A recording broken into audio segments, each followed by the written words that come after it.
Assalamualaikum warahmatullahi wabarakatuh. Halo teman-teman semuanya, guna kami membuat video ini untuk memenuhi tugas mata kuliah pembelajaran mikro, yaitu tugas 3A membuat RPP atau modul ajar. Kelompok kami mengambil materi pembelajaran IPAS, Ilmu Pengetahuan Alam dan Sosial, dengan materi siklus hidup dan metamorfosis. Pertama, kita ke informasi umum modul terlebih dahulu. Di sini ada instansi atau jenjang, yaitu sekolah dasar atau SD fase B kelas 3. Kedua, ada alokasi waktu, di mana kita mengambil 2 JP atau 2 jam pelajaran atau 2 kali 35 menit. Materinya siklus hidup hewan, dengan materi pokok siklus hidup dan metamorfosis hewan di sekitarnya. Setelah ke informasi umum modul, kita lanjut ke capaian pembelajaran atau biasa disebut dengan CP. CP ini, peserta didik mengidentifikasi keterkaitan antara pengetahuan yang baru diperoleh serta mencari tahu bagaimana konsep IPAS berkaitan satu sama lain di lingkungan sekitar. Peserta didik mengusulkan ide, melakukan investigasi, menyimpulkan, dan merefleksikan proses instruksi. Setelah kita ke capaian pembelajaran, kita lanjut ke profil pelajar Pancasila. Profil pelajar Pancasila ini berisi yang pertama, bernalar kritis, yang dimana mampu menganalisis perbedaan bentuk hewan di setiap fasenya secara logis. Kedua, ada gotong royong, bekerja sama dalam kelompok untuk memecahkan masalah siklus hidup. Ketiga, mandiri, bertanggung jawab atas tugas individu dan peran dalam kelompok. Setelah kita ke profil pelajar Pancasila, kita lanjut ke kompetensi awal dan metode. Kompetensi awal yaitu bekal pengetahuan, di mana yang pertama mengenal berbagai jenis hewan di sekitar. Kedua, mengetahui makhluk hidup tumbuh dan berkembang. Untuk metode RPP ini, kami mengambil metode pembelajaran PBL atau Problem Based Learning, yang artinya belajar melalui pemecahan masalah nyata untuk meningkatkan pemahaman mendalam.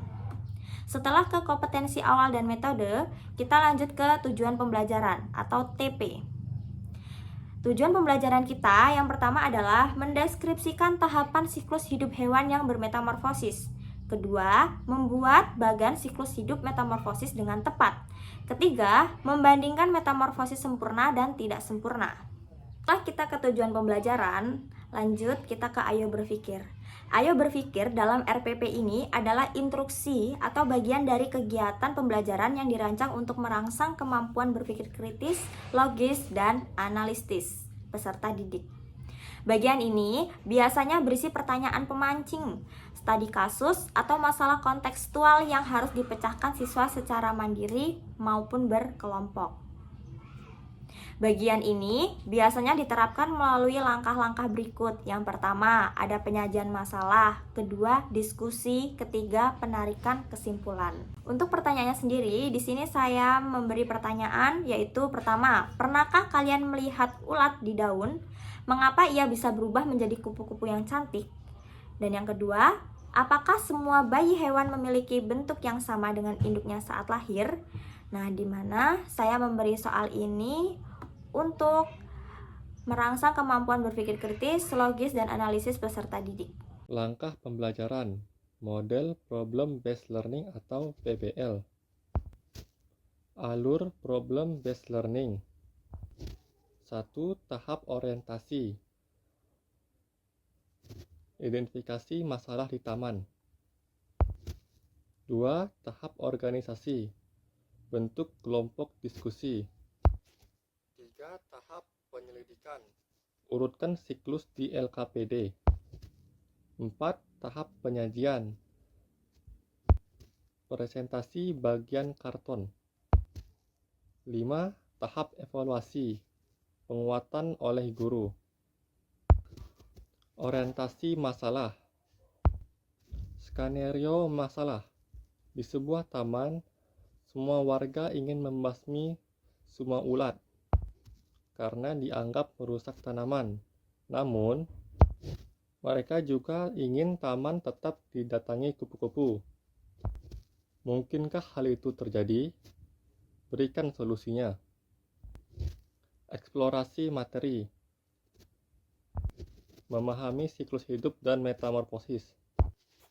Apa itu siklus hidup? Siklus artinya putaran kejadian yang berulang.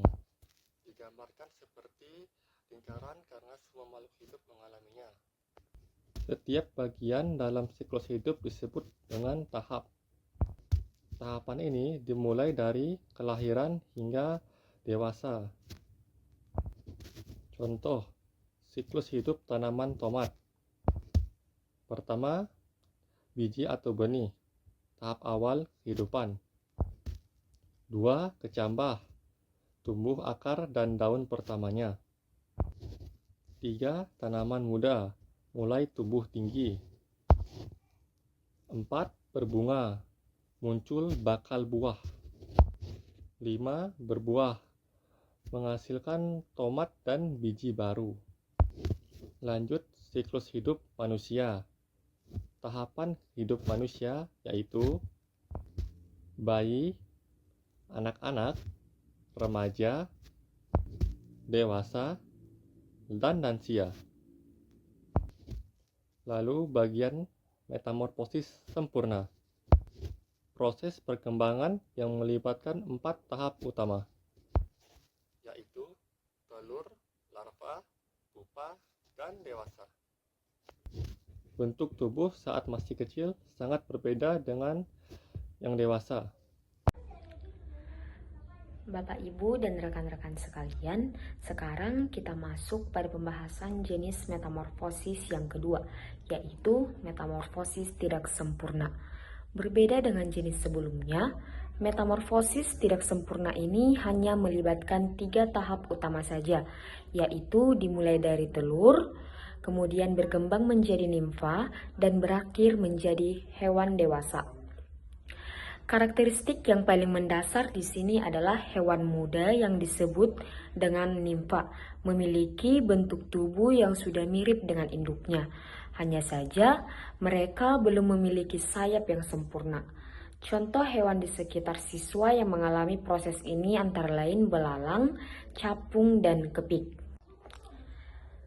Untuk memverifikasi visualisasi yang lebih konkret kepada siswa kelas 3 dari modul atau RPP ini, slide ini menyajikan perbandingan langsung fase hidup hewan.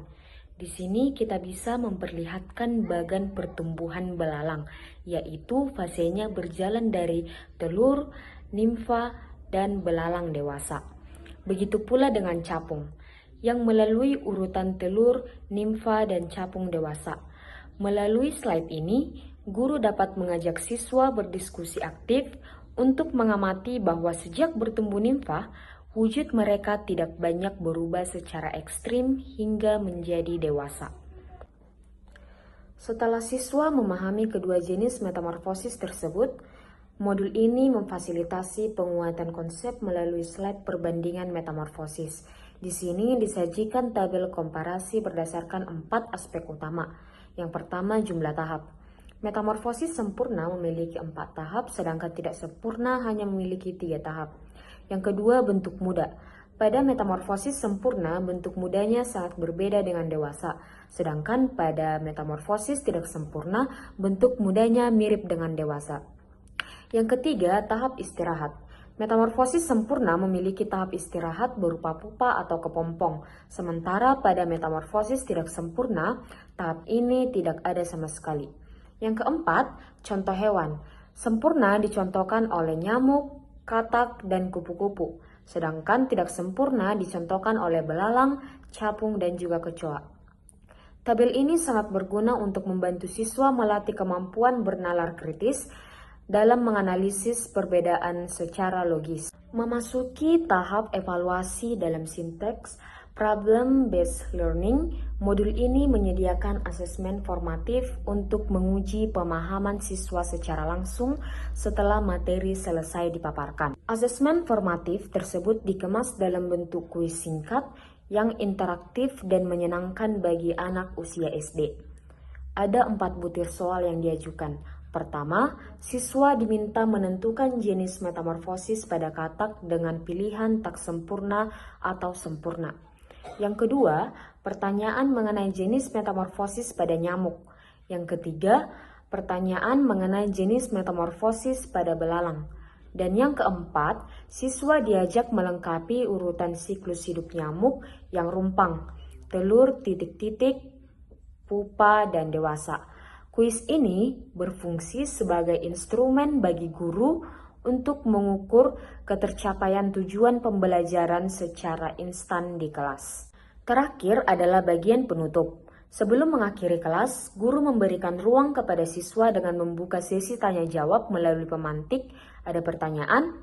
Selain itu, guru juga melakukan kegiatan refleksi bersama siswa dengan mengajukan pertanyaan, apa hal yang paling menarik yang kalian pelajari hari ini?